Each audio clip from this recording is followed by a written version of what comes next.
petit village de Breux ici en France. On vous retrouve aussi toutes les caractéristiques qui me sont chères à la Gaume, donc les toits en tuiles pour la plupart, souvent orange, qui rappellent un petit peu la Provence. Faut pas oublier que la Gaume c'est bien connu la Provence belge, hein. Donc, franchement c'est très agréable.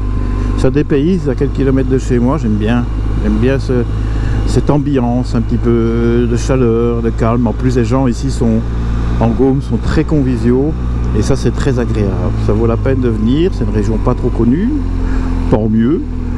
On n'est pas en veille de touriste, c'est pas le but non plus. Et voilà, il faut toujours être vigilant, hein. Mais franchement, moi j'adore cette région-ci. J'adore y vivre, j'adore sa culture, j'adore son patrimoine. Peut-être que je suis bien né tout compte fait, même si j'ai des envies de partir ailleurs, comme tout le monde, hein.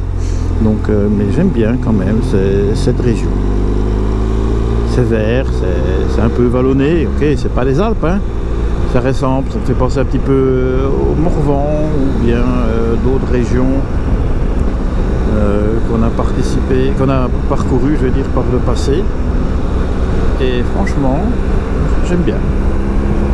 En plus, la proximité et du Grand-Duché et de la France, c'est aussi quelque chose de bien pour pouvoir justement changer de pays rapidement, mais sur la partie frontalière comme ici, retrouver un peu la même culture, la même base, entre guillemets, Gaumet, si je peux appeler ça comme ça.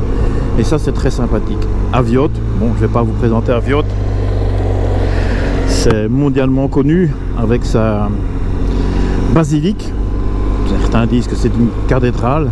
En fait, c'est un monument qui est quand même remarquable, qui était construit, je ne sais plus en quelle année, je vais regarder, tiens justement, c'est ça aussi quand on fait des petites balades ici dans le coin ou même partout, j'aime bien me renseigner sur certaines choses. Je suis curieux faudrait que je retrouve la date de construction et dans quelles circonstances ça a été érigé cette basilique. Ça fait aussi du bien. La moto soigne et le corps et l'esprit.